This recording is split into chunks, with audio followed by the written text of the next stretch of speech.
Hi friends, ಬೆಳ್ಳುಳ್ಳಿ ತಂತ್ರ ಇವತ್ತು ನಾನು ವಿಡಿಯೋದಲ್ಲಿ ತಿಳಿಸ್ಕೊಡ್ತಾ ಇದ್ದೀನಿ. ಬೆಳ್ಳುಳ್ಳಿಯಿಂದ ಹೇಗೆ ಯಾವ್ಯಾವುದಕ್ಕೆ ನಮಗೆ ಉಪಯೋಗ ಆಗುತ್ತೆ ಅಂತ ಈ ವಿಡಿಯೋದಲ್ಲಿ ನೋಡ್ಕೊಂಡು ಬರೋಣ ಬನ್ನಿ. ಹೊಸಬ್ರು ಯಾರು ನೋಡ್ತಾ ಇದ್ದಿರಲ್ಲ, ಪ್ಲೀಸ್ ನನ್ನ ಚಾನಲ್ಗೆ ಸಬ್ಸ್ಕ್ರೈಬ್ ಮಾಡಿಕೊಂಡು ನೋಡಿ. ವಿಡಿಯೋ ಇಷ್ಟ ಆದರೆ ಲೈಕ್ ಮಾಡಿ, ಕಮೆಂಟ್ ಮಾಡಿ, ಶೇರ್ ಮಾಡಿ. ಹಾಗಿದ್ರೆ ಬನ್ನಿ ಈ ಬೆಳ್ಳುಳ್ಳಿ ತಂತ್ರನ ನೋಡ್ಕೊಂಡು ಬರೋಣ. ಫಸ್ಟ್ನೇದಾಗಿ ನೋಡಿ ಫ್ರೆಂಡ್ಸ್, ಬೆಳ್ಳುಳ್ಳಿಯನ್ನು ತಲೆದಿಂಬಿನ ಕೆಳಗೆ ಇಟ್ಟುಕೊಂಡು ಮಲಗುವುದರಿಂದ ಕೇವಲ ರೋಗದಿಂದ ನಿಮಗೆ ಮುಕ್ತಿಯನ್ನು ಕೊಡುವುದಲ್ಲದೆ ನವಗ್ರಹ ದೋಷಗಳಿಂದಲೂ ನಿಮ್ಮನ್ನು ಕಾಪಾಡುತ್ತದೆ. ಎರಡನೇದು, ವ್ಯಕ್ತಿಯ ಪರ್ಸಲ್ಲಿ ಬೆಳ್ಳುಳ್ಳಿಯನ್ನು ಇಟ್ಟುಕೊಳ್ಳುವುದರಿಂದ ವ್ಯಕ್ತಿಯ ಮನಸ್ಸು ಯಾವಾಗಲೂ ಶಾಂತವಾಗಿರುತ್ತದೆ. ಮೂರನೇದು, ಬೇರೆಯವರ ಕೆಟ್ಟ ದೃಷ್ಟಿ ನಿಮ್ಮ ಮೇಲೆ ಬಿದ್ದಿದ್ದರೆ 5 ಬೆಳ್ಳುಳ್ಳಿಯನ್ನು ತೆಗೆದುಕೊಂಡು 7 ಬಾರಿ ನಿಮ್ಮ ತಲೆಯ ಸುತ್ತ ನಿವಾಳಿಸಿಕೊಂಡು ಯಾರೂ ಇಲ್ಲದ ನಿರ್ಜನ ಪ್ರದೇಶದ ಜಾಗಕ್ಕೆ ಎಸೆಯಬೇಕು. ಬೆಳ್ಳುಳ್ಳಿ ಎಸೆದ ನಂತರ ತಪ್ಪದೆ ಯಾವುದೇ ಕಾರಣಕ್ಕೂ ತಿರುಗಿ ನೋಡಬಾರದು. ಆ ರೀತಿ ತಿರುಗಿ ನೋಡದೆ ಮನೆಗೆ ಬರಬೇಕು. ನಾಲ್ಕನೇದು, ಮನೆಯಲ್ಲಿ ಸದಾ ಜಗಳವಾಗುತ್ತಾ ಇದ್ದರೆ ಶನಿವಾರ ಅಥವಾ ಮಂಗಳವಾರದ ದಿನಗಳಂದು ಸಾಸಿವೆ ಜೊತೆ ಮೆಣಸಿನಕಾಯಿ, ಬೆಳ್ಳುಳ್ಳಿ ಮತ್ತು ಲವಂಗವನ್ನು ಸುಡಬೇಕು.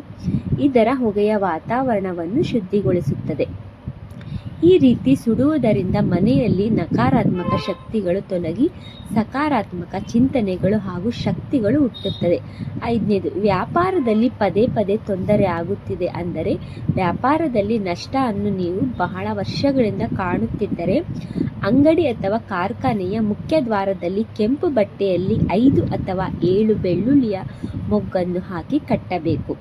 ವ್ಯಾಪಾರದಲ್ಲಿ ನಿರಂತರ ಲಾಭವನ್ನು ಈ ಒಂದು ಸಣ್ಣ ಕೆಲಸದಿಂದ ನೀವು ಕಾಣಬಹುದು. ಆರನೇದು, ಬೆಳ್ಳುಳ್ಳಿ ಮಾಲೆಯನ್ನು ಮನೆಯ ಮುಖ್ಯ ದ್ವಾರಕ್ಕೆ ಕಟ್ಟುವುದರಿಂದ ಕೆಟ್ಟ ಮನಸ್ಸಿನಿಂದ ಬರುವ ವ್ಯಕ್ತಿಗಳ ನಕಾರಾತ್ಮಕ ಯೋಜನೆಯನ್ನು ಈ ಮಾಲೆಯು ಹೀರಿಕೊಳ್ಳುತ್ತದೆ. ಏಳನೇದು, ನಿಮಗೆ ಹಣದ ಸಮಸ್ಯೆ ಎದುರಾಗುತ್ತಿದ್ದರೆ ಬಡತನ ಎಂಬುದು ನಿಮ್ಮ ಮನೆಯಲ್ಲಿ ಜಾಸ್ತಿ ಆಗುತ್ತದೆ. ಈ ಸಮಸ್ಯೆಯಿಂದ ಹೊರಬರಲು ಮನೆಯಲ್ಲಿ ಹಣವನ್ನು ಇಡುವ ಪೆಟ್ಟಿಗೆಯ 4 ದಿಕ್ಕಿನಲ್ಲಿ 4 ಬೆಳ್ಳುಳ್ಳಿಯನ್ನು ವಾರಕ್ಕೆ 1 ಬಾರಿ ಅಥವಾ 15 ದಿನಕ್ಕೆ 1 ಬಾರಿ ಇಡಬೇಕು.